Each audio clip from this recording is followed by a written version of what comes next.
strange sort of Higgs scalar field existence before I had simply died and discovered the ultimate answers. Though I did have faith in Jesus Christ and accepted the oneness, eventually principles she had mentioned. So I explained the problem as I see it to her, and then shared some of the questions and concerns I had about No-Go Ooze and his power to generate a particular universe such as this one of New Babylon. In the grand schematics of things, God probably creates everything that could possibly exist, including every possible universe, because he is omnipotent. Being omnipresent, these things have existed from eternity, and the temporalizations are phenomenal. I wonder how he compartmentalizes these things as local universe space-times inhabited sometimes by sentient beings with finite minds. Well, that criteria aside, if I am right, this particular universe is ruled primarily by No-Go Ooze. He or it, as the case may be, may have created it from remnants of another universe, or it could be a stolen universe growing in some dark corner of the field of all possible universes. Decent people in the universe may be a real minority. Instead, some sort of an original spin condition may exist that compels all or most all sentient beings here to sin or miss the mark of perfect obedience to the will of God. The rightly ought normally prevail in any respectable universe for the reasons you mentioned a minute ago, if for none other. After all, beings with reason are or should be made in the image of God, and may in effect be detached elements of God in some mysterious protocol now closed, incarnate, and perceived just darkly through the glass of metaphysical reasoning and known only in part. If No-Go Ooze is in control of the universe and has corrupted it to his malevolent purpose and design, it could be that destroying the remaining good in it, so his evil nature and will is unchallengeable and his power secure, so he may think, is the reason he acts as he does. We might find traces of underlying misanthropic principle embedded in Swambia and New Babylon, and perhaps learn something of value in overcoming the problem of evil. Can a universe exist without any element of teleology or God's planning in it, so that a malefactor such as No-Go Ooze could create his own universe or try to control the universe and make it become wholly subject unto his will? Maybe evil is one aspect of the all possible universes scenario that occurs to enable experience for the good to overcome. It is wrapped up and removed in the final accounting. If a universe controlled by absolute evil, or a fair imitation of it, did exist, what would it be like? Would the evil beast try to degrade and corrupt every living thing into its own image, or something quite inferior or absolutely debased? Quintus arrived, finding us at the edge of the chasm. "How are you doing, mi amigos?" Quintus inquired quietly before squatting down alongside us on the river chasm's hunter green and snow-white ledge. "Scouting the chasm, the team killed several raving beastlets seeking to devour. Crossing to the other side by climbing down the ravine and up the other will be necessary to get below the insecure synthetic atmospheric intelligence undetected. No worry, though, it won't take more than 10 minutes to get over. Then we can make for the cube of power and the citadel of anti-dreams sitting atop a concrete-coated pile of vanquished resistance being skeletons.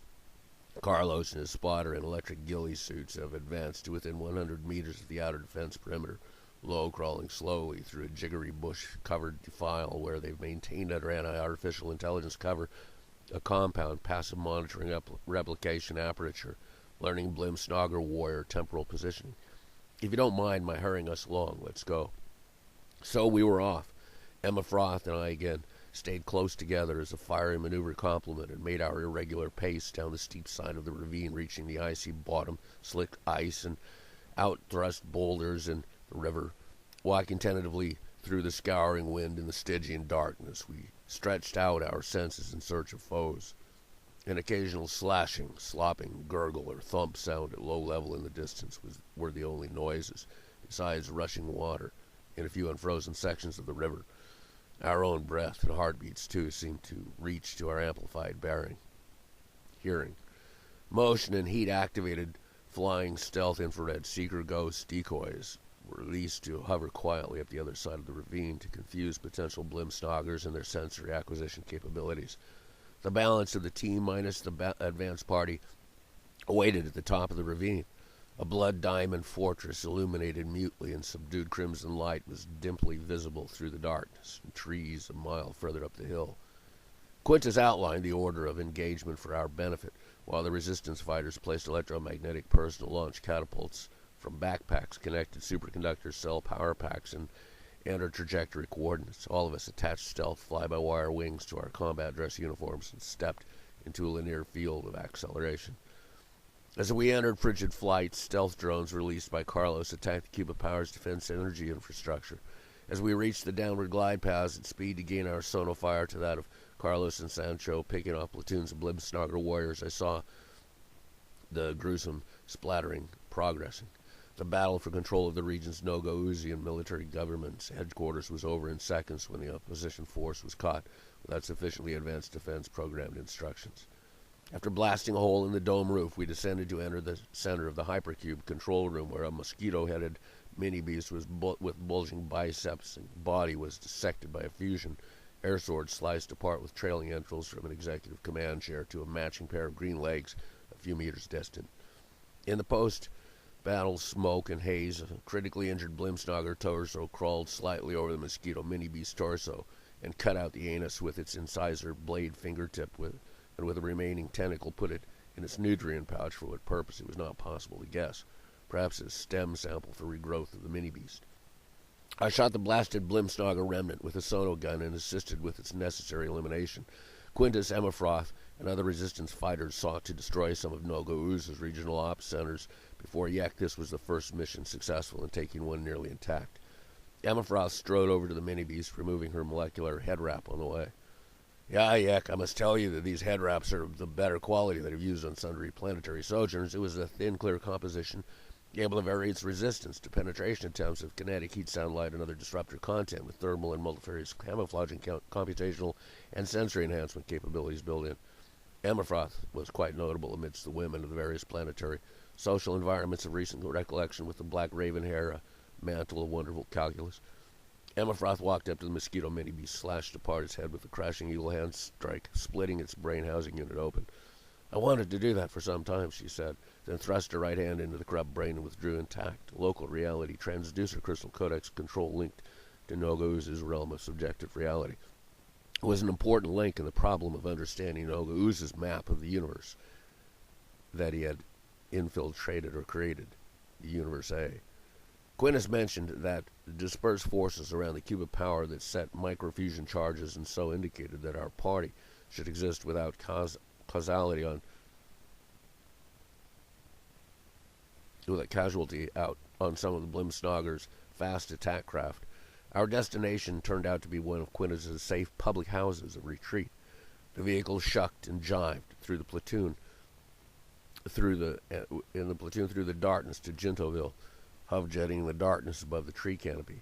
From another memory, I recollected something about the development of mass terrorist control of the Vox Populi through an electronic broadcast media and of early pioneering work by the KGB and Pravda before the torch of wickedness was passed beyond the boundaries of space-time and the historical collapse of evil empires such as the Soviet Union.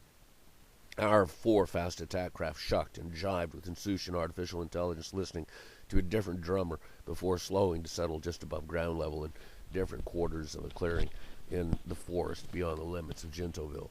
A modest micro-urban town on the blue line of Swambia's continental personal and freight electromagnetic accelerator subways beckoned. We changed uniforms then, walked into town in discrete pairs with predictive space-time directions. All of us passed into the restaurant and worked a comfortable dinner. I am fairly certain that our dining table is saturated with artificial intellect, fiber optic eyes watching us reduce our portions, Quintus explained to Emafroth, and I continued working on the food. A place such as this, broadcasting boisterous talk and recording celebration music, is sure to have a tilting table feature to edge us out toward the door as soon as we have less than 10% of the initial prime rib baked potato with our sour cream, silver salmon, and sausage remaining. I will stipulate that the house grog is good, yet if we can keep at least one plate full, perhaps with salmon, it should defeat the bum's rush feature of the restaurant. So let me have your salmon, my friends, right here on this plate. Let's grog you up another bite and complete our supping at a regular pace. I will keep away behind you, providing enough plate cover security for us all to finish. Get rolling and plop onto our new schedule without rubble. As for you, my friends, Emafroth and Patrick, I will send you on your way through the rest of your life, and perchance we shall not meet again in this world. With this thought from Virgil's Georgiacs 4. Ignavem phocos, pecus, precipibus arsen. Farewell. Quintus's idea of humor needed to relate the absurd to some practical task, it seemed. We allowed him to finish our excellent grilled salmon in Tabasco orange bourbon sauce, left with a sense of fulfillment, the warm, dry victual alehouse appropriately dressed as Swambia and soccer teammates. The platoon dispersed to sundry destinations, taking their cached, mast hot Blimsnogger fast attack craft, and for Emma Froth and I, per suggestion of Quintus, a change of attire and itinerary beyond Swambia. My thoughts were on the pursuit of truth, censuring evil, and the memories of missions past. The light in the darkness states. Each light of night within the darkness, speaking against the coldest silence, is at home for itself, phenomenalized against enveloping frosts, thrown up upon freeze-dried evergreens dwarves as tokens, mocking creation for a moment with crystal and H2O, nearer a lower state of being separated. The waters above upon silhouetted hills, the finite light combatants of being versus non-being, wrest creation from lifelessness down below. Each light in the darkness is an imperfect form, replicas diminished through a glass darkly, lamps burning in quiet hours, solely barren winds drift slowly, pushing a molecular wall, invisible front climbing slopes to ascend. All remains gathering deep cold in low places kept, chilled rushed sound to compete with blood flowing through cold crystal arterial obstructions. Each light in the darkness is a memory of solar hydrogen fusion of the world and of the word and the inflaton, moving shadows away, superimposed forms on black. Time and light structures rage peacefully against nightfall with more quality than nothingness. Structures of complexity grow, unified from an origin of being and nothingness as a singular idea. Without the being of non-being, the composer's lights dimly illume the humanity. In the cold, I could still hear the distant voice of Quintus singing, "You can hear the pieces coming, they're hovering overhead. They've come with pepperonis and baskets of French bread, airborne pizza." So I walked in the darkness with a silence of deeper quality when a seven-dimensional triangle floated before me. It was of infinite yet bounded nature amidst a galaxy of universe triangles of similar dimensions made of ideas bound by an initial surface tension of pure thought and existence. The dimensions were unitary and infinite in depth, inwardly, and infinitely recursive and reformable outwardly within the context of the initial boundary values of the metadimension.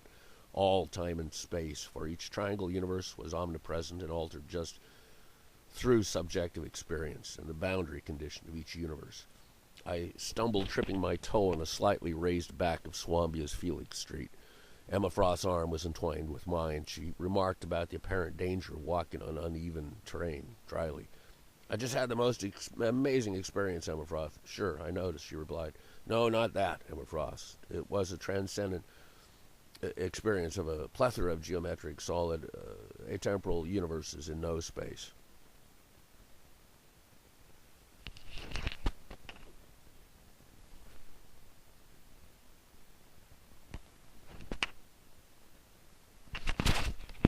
Is it anything like that little bitty carbon bit feeling of cosmic consciousness? No, Emma Froth, it wasn't anything like that. Instead, I perceived the complete notion inwardly or outwardly, simply as mind experience on objects. "Great, just don't trip on anything else when Blimsnoggers may be about," she remarked. We entered a soft Nubian swan sloop shuttle tunnel of love storefront built before the takeover of New Babylon and Nogoz's crude political power putsch. Emma Froth gave a couple of counterfeit New Babylon credits for our passage. After changing into apropos clothing cached in a duffel sack, we entered the Neo-Copernic system gravitational directed field network for a paradoxical journey to another part of the planet, taking care to elude possible tails by double switchbacks over hundreds of millions of miles to the edge of the new Kuiper Belt. Shaped gravitational fields developed following general principles of relativity and pragmatic data about the deployment of gravitational fields in natural history. Over the horizon, an odd hyperstream of charged electrons appeared in the sky as warp space from a supermassive black hole, beginning unraveling, hurling space-time and mass back into the universe. Obviously, the universal corporate rogue Lund Sud was mining black hole nuggets again, forcing them to regurgitate trillions of stars worth of mass in order to construct exclusively optimally designed supermansions. The strange explosion of iridescence and warped space-time illusions, torn fragments mixing up past futures and nows in marvelously intricate patterns of randomly dimensional assembly. Fortunately, that bubble of surrealism hadn't overtaken this planet yet. Eventually, we reached the fabled Swambian plain of deadly fruits. Grotesque swine lizards and omahues of the Orphic domain made surface navigation hazardous. Since our arrival, Emilfroth and I hadn't encountered any of the eponymous semi-sentient death fruits produced from a genotype of Noga ooze design paired to